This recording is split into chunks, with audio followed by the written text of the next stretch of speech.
mesane atiku terus nero kowe nganti pisah aku wis ra betah.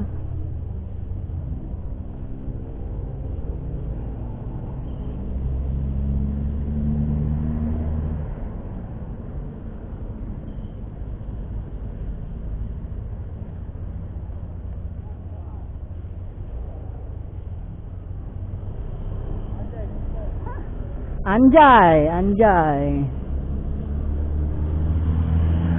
Bismillahirrahmanirrahim.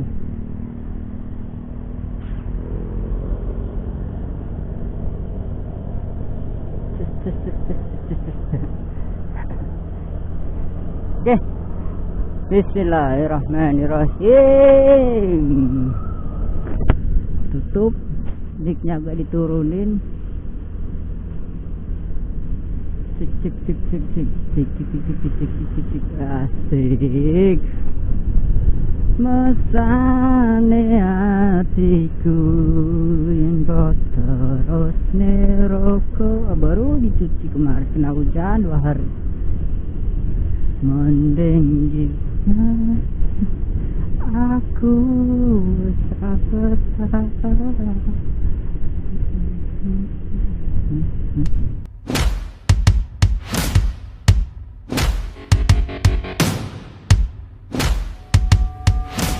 Assalamualaikum warahmatullahi wabarakatuh. Welcome back to my YouTube channel. Balik lagi sama saya Mas di channel Allahumma sholli ala sayyidina Muhammad wa ala ali sayyidina Muhammad. Saya doakan semoga aja dari teman-teman semua dikabulkan oleh Allah Subhanahu wa taala. Amin ya rabbal alamin. Seperti biasa cuy, perjalanan balik kerja ini saya mau ke Sukamahi dulu ya. Muter ke lewat Sukamahi. Sembari melihat di Sukamahi ada apa aja. Nih buat teman-teman nih yang di perantauannya khususnya di Cikarang nih, yang kerja di area kawasan Delta Mas, kawasan ya deket-deket daerah sinilah ya, Delta Mas. Aduh anjir, jalannya ketutupan truk nggak kelihatan ya. Ini bisa ngontrak di sini cuy. Ini di area Sukamahi banyak kontrakan cuy. Sukamahi banyak kontrakan, juga banyak pedagang gitu ya. Ini pusatnya perantauan nih, orang-orang rantau. Pusatnya orang-orang rantau nih pada di sini semua nih. Ya ibaratnya bukan pusatnya banget ya, bukan pusatnya di Cikarang, rantaunya pada di sini, tapi emang apa ya, untuk kawasan industri Delta Mas nih, daerah-daerah dekat sini pada kontraknya di sini semua nih. Kontrakannya ada di sini di desa Sukamahi. Mari kita lihat ada apa aja di desa Sukamahi.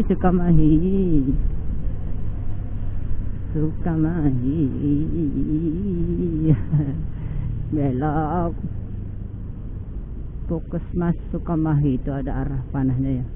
Ini awal masuk Sukamahi, anjir. Sukamahi ya layaknya seperti biasa kayak gini doang cuy. Ini ada ayam geprek anjir, ada ayam geprek, ada laundryan, ada sekolahan ini Islamic school anjir, gak lihat. Aduh, ada ini juga nih Eka Salon ya, mie ayam. Ini ada rumah makan. Ada temen disapa temen cuy, temen kerja ini ada. Kontrakan cuy, ini sudah mulai ini kontrakan, ini depan kontrakan full kontrakan lah sebelah sini mah ya. Buat teman-teman nih yang mau nyari kontrakan daerah sini nih, silakan nih cari aja sendiri gitu ya. Saya bukan calo cuy, saya bukan calo kontrakan cuy. Silakan cari aja sendiri gitu ya. Karena saya nggak ngontrak di sini gitu ya. Saya ngontrak di itu Tegal Danas. Jadi beda lokasi gitu ya. Ini ada steam pertama di Sukamahi. Belok kiri, oh ada kontrakan juga penuh. Sampai ke sana ke dalam ada kontrakan gitu ya cuy. Ya ada apa nih, bangunan apaan tuh, ada bengkel, ada TK, warung makan lagi ya, warteg. Ini ada apa nih, rumah keadilan restorasi, nggak tahu nih apa ini ya. Kantor kepala desa Sukamahi. Depannya ada masjid tadi. Banyak nih buat teman-teman yang penasaran di Sukamahi, bisa kesini aja ya. Ini Sukamahi nih, ibaratnya tempatnya rame.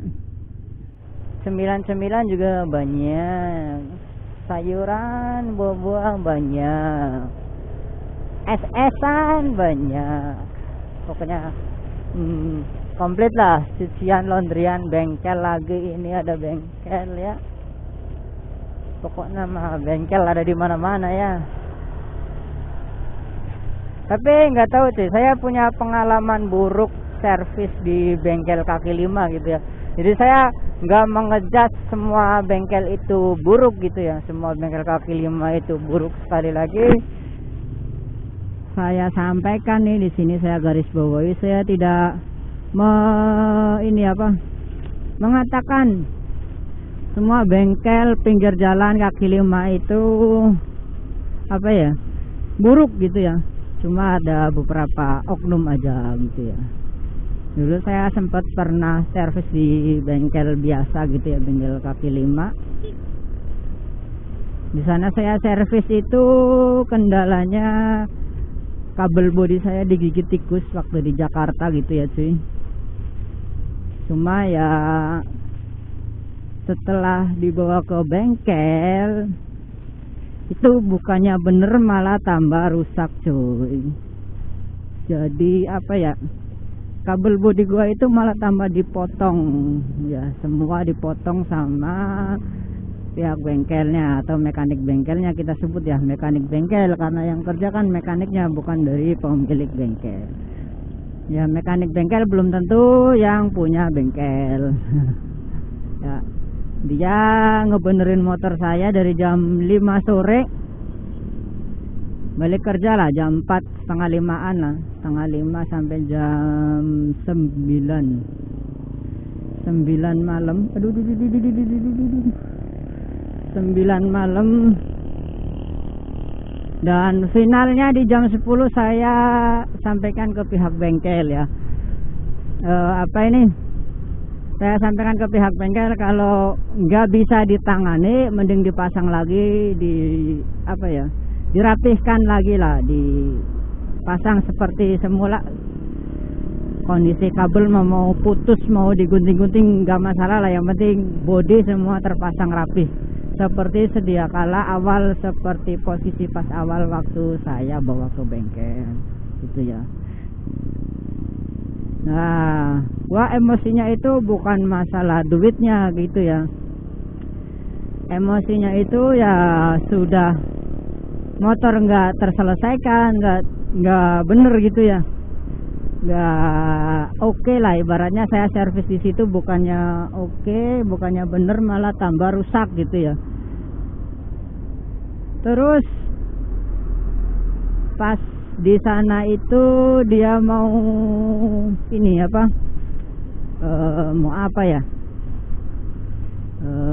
lupa lagi, dia mau ngebuka bodi ya, cover bodi motor saya. Terus kan saya bilang hati-hati mas, terus dianya malah nggak terima gitu ya. Emang menurut saya mekaniknya ketika bongkar motor saya itu ya agak ini sih ya, bikin was-was gitu ya, takut bodinya ada yang patah cuy, jadi was-was gitu ya. Tapi dia malah marah gitu ya. Terus sempat di pertengahan servis itu saya pertengahan servis, pas pertengahan lagi di servis itu saya sempat bilang, mas bisa enggak gitu. Terus Dijawab, bisa tenang mas, bisa bentar lagi, tapi nyatanya sampai jam 10 malam motor saya nggak jadi, anjir. Aduh, kalau ingat momen-momen itu jadi ini ya apa, jadi emosinya itu dari awal. Kalau emang nggak bisa ngurutin kelistrikan, ngurutin kabel bodi, mending bilang aja nggak bisa gitu ya. Jangan bilang bisa tapi giliran udah nerima, udah mau nyervis malah ngerusak yang lain gitu ya. Jadi kabel bodi saya itu ya, sebelum saya ini ya apa, ibaratnya sebelum saya bawa ke bengkel itu udah sempet saya lihat, hanya putus berapa kabel doang, 2 atau 3 kabel yang putus gitu ya. Cuma posisinya kan kabelnya itu udah kabel sambungan gitu ya, jadi bukan kabel ori bawaan dari wiring motornya gitu ya. Jadi udah disambung di bengkel sebelumnya. Jadi bengkel sebelumnya pasti kampung itu dia mau tuh ngurutin kabel bodinya dan disambung gitu ya. Jadi ya kabel bodinya sudah nggak ori, udah nggak bawaan, makanya saya nggak berani untuk nyambung, takutnya ecunya itu kena, nanti malah repot lagi. Lah ini nyampe di sana, nyampe di bengkel, 3 kabel yang putus tadi malah jadi nambah ya. Jadi 3 kabel yang putus itu nggak tahu disambungnya kemana atau kemana, dia malah putus kabel baru lagi. Untung aja si ecu masih aman ya, ecunya masih aman. Soalnya kalau ecunya rusak saya harus ganti 1 juta di ecunya. Sama relay juga untung masih aman sih, relay engine-nya gitu ya. Menurut saya sih kalau memang nggak bisa ya, kalau memang bengkelnya nggak bisa sih mending ngomong aja nggak bisa nanganin, anjir nih kecipratan kesini-sini anjir. Ya jadi kalau bengkelnya nggak bisa nanganin mending bilang dari awal nggak bisa. Ini buat bengkel-bengkel yang lain nih, ini pengalaman saya ya, pengalaman saya servis di bengkel kaki 5. Kalau bisa ya itu apa,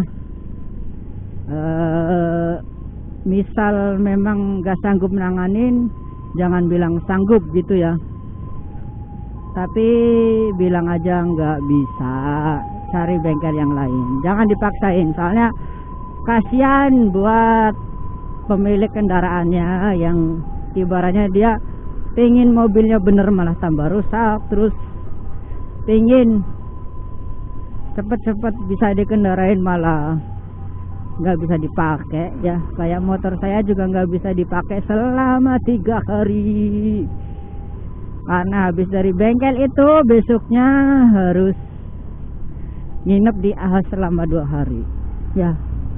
Hasil keluar lebih banyak ya biayanya ya di Ahas ya, 1 juta lebih coy, hampir nyentuh 2 juta, 1,8 ya. Cuma gara-gara bengkel yang menurut saya kurang bertanggung jawab gitu ya. Kenapa saya bilang kurang bertanggung jawab? Sudah motor saya nggak bener ya, motor saya nggak bener ya, kabel yang putus 3 malah jadi banyak yang putus, terus ditambah lagi ditarikin biaya cuy, ada tarifnya cuy. Kalau untuk tarifnya sih saya nggak masalah ya, ibaratnya jasanya dia lah, bongkar sama pasangnya. Tapi yang saya kecewain itu adalah tanggung jawab dia untuk membetulkan atau membenarkan motor saya itu tidak maksimal. Dia bilang sanggup, tapi nyatanya motor saya nggak bener cuy. Malah saya harus keluar tenaga 2 kali, keluar waktu untuk bawa motor saya ke Ahas ya, bengkel resmi. Dan semenjak dari situ saya memutuskan lebih berhati-hati ke bengkel kaki 5 atau bengkel pinggiran jalan gitulah ya cuy. Soalnya takut diakal-akalin lagi cuy. Saya lebih pilih ke Ahas atau bengkel-bengkel yang resmi itu ya, ketimbang bengkel kaki lima. Ibaratnya saya bayar lebih mahal dikit gak masalah, yang penting motor saya ketika diservis itu bener-bener totalitas penyervisannya ya. Itu pengalaman saya servis di bengkel kaki lima. Malah jadi cerita ini ya, pengalaman servis di bengkel kaki lima ya. Ini jadi cerita buat saya, jadi pengalaman buat saya, dan semoga bisa ini ya, menjadi acuan buat teman-teman untuk pemilihan bengkel biar tidak salah pilih gitu ya. Semoga bisa menjadi referensi buat teman-teman yang lain lah, biar nggak ikut-ikut